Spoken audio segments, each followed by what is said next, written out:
Generating traffic and sales can be a challenge for online merchants. But selling on the Walmart Marketplace puts your products in front of millions of customers who shop on Walmart.com. And right now, sellers who join Walmart Marketplace can save up to 50% on referral and fulfillment fees for the first 90 days. So get started today. Head over to marketplace.walmart.com/savings.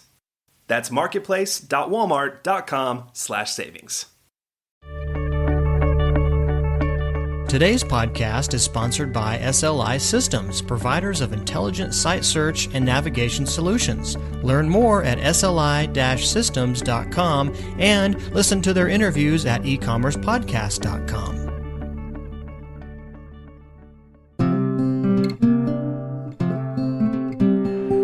Your path to e-commerce success starts right here. You're listening to Practical E-commerce, the podcast for e-commerce results.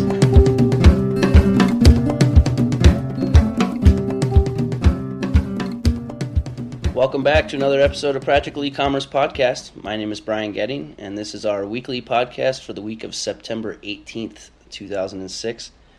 And this week, Mitch Bettis, our contributing editor, had a chance to speak with the CEO and Marketing and Business Development Officer of KEMP Products, which Kevin Mahon is the CEO and Peter Melerud is the Marketing and Business Development Officer.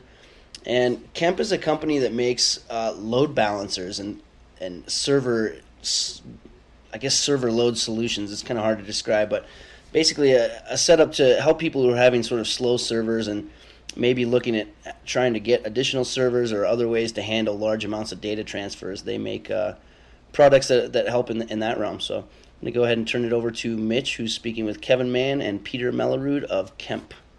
Well, thank you both for taking some time to talk with us today. I'm interested in learning about load balancing and in particular what KEMP Services has to offer. Let's start with the basics. For those of us who may be unclear on exactly where load balancing fits into the system here, can you kind of give me some basics about what load balancing is?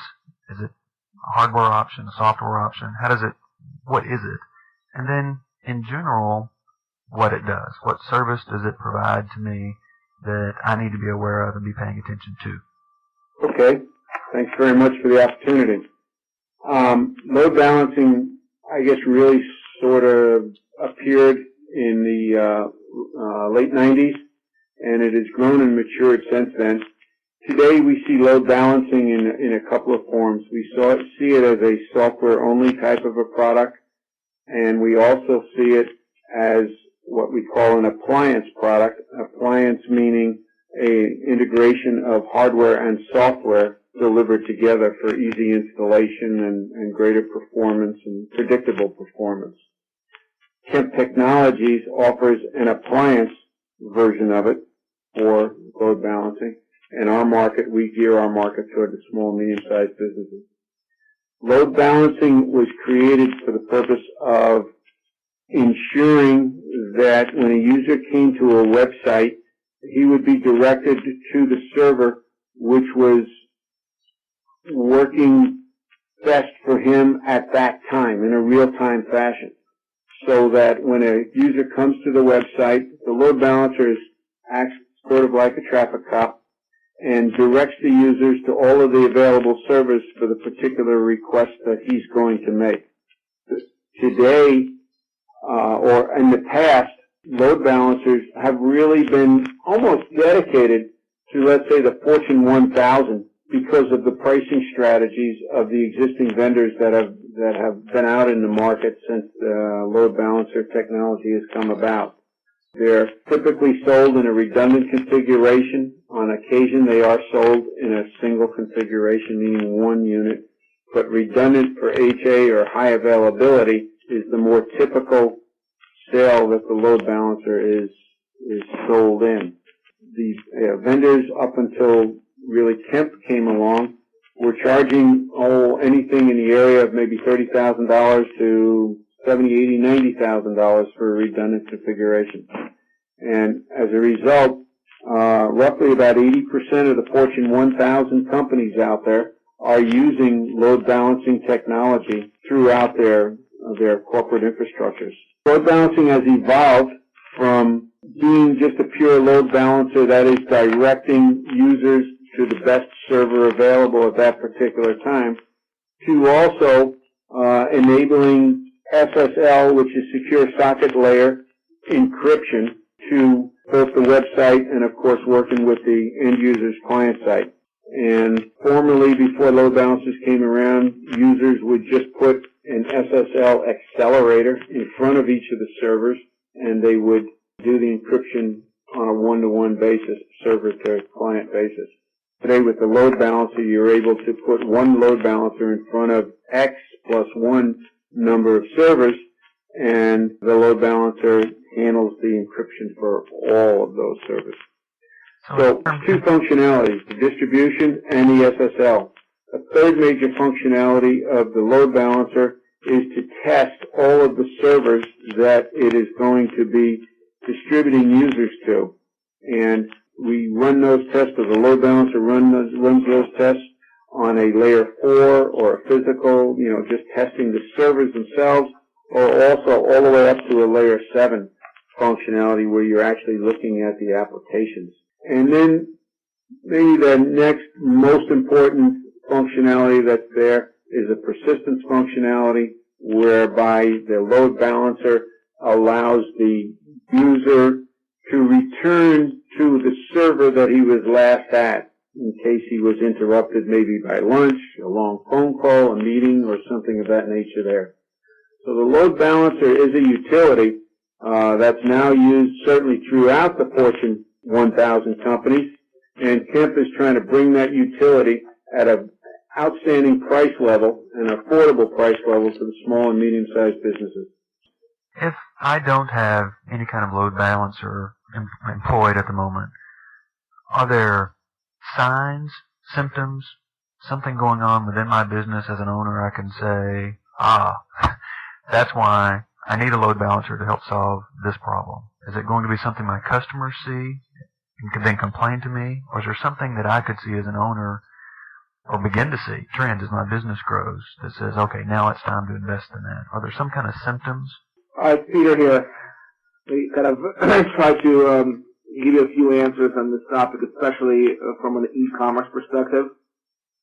In the world of e-commerce, one of the most important sort of measures in terms of how the business operates is the number of transactions that have successfully completed and the number of transactions that were aborted for whatever number of reasons. Typically, there are sort of real reasons for transactions being aborted. Some of them is due to failures of your real servers. So if you're a really small business and you're running on a single server, should a failure occur within that server, whether it's at a hardware level or an application level, you're no longer able to check out your users. Their shopping cart experience is not going to be completed, and you will lose certainly quite a bit of business. That's something that you can look at through your logs. You can look at your sort of revenue tracking stream, and you can see that depending on the particular load of traffic during what period of day, how many transactions are being aborted. That's typically a sign that you need more capacity. And generally, to increase capacity, people simply add more servers to the mix. Once you start having the idea of having more than one server providing content to the users, you need to figure out how to distribute those users across those servers properly, and that's when a load balancer comes into play. From an SMB perspective, that decision now can be made much, much earlier in their growth cycle. So rather than having to justify the purchase of a load balancer when they're at 8 or 10 or 12 servers, they can now very easily justify the purchase of a load balancer when they only have 2 servers. And that's very important. Another symptom that you see also is that high availability is the most important thing in the world to a business with e-commerce. All right, if your website's not available, you lost business. In terms of ROI, not only do you see lost business, but you may also see the need to bring technical resources out to a site during off hours all right, in order to get that right back up, you're still down maybe 2 hours, 3 hours in that type of a scenario. So a question that an SMB or even a Fortune 1000 asks is, if I am down for a period of time, how much will I lose? KEMP Technologies offers $2,490 and says, if you're down for 30 minutes, could you lose this much business? Typically the answer is yes. All right, but certainly though over time, it's not a typical thing, it's almost always yes. You mentioned its ability to offload SSL encryption. What does that do for a server in terms of efficiency? Tremendously. For a server to do SSL by itself, you can utilize 45 to 55% of the CPU's resources, cycles, all right, to do just that encryption. So let's just say, for economy's sake, we'll keep it very simple, you only had 2 servers, okay? If you could offload that functionality onto your load balancer, it's almost like getting a brand new server, because you're taking half of the resource utilization of each server away from that, or you're enabling them to increase that utilization for the intent that it was there for, and that is to process applications, not to do encryption. So it makes the server much more efficient. And if I'm investing in this kind of technology, do I understand correctly that I would need one per server? If I operate a 3-server environment, we would need a load balancer on each of those servers? No, you just need one load balancer for as many servers as you're offering to your clients. You mentioned cost, that for some significant organizations, the cost is somewhere $10,000, $30,000 and up. Speaking specifically with KEMP, what kind of lower cost option is out there that can help a small business owner with considerably less investment than $30,000? What options are out there?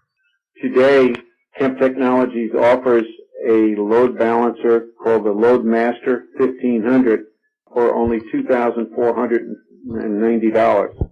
And in a pair, then that would be $4,980. It is the greatest value in the market today, since it offers functionality very, very similar to the very big high-end products that are out there today. And that's going to wrap it up for our weekly podcast this week, September 18th. Once again, that was Kevin Mann and Peter Melerud of KEMP, talked to by Mitch Bettis. I'd like to thank both of those guys for a great interview, and also encourage people to once again check out our website for fresh content this Monday, and also check out our community forums. We're still giving our monthly giveaway away, and we've had a lot of success there. So www.practicalecommerce.com, and we will see you next week.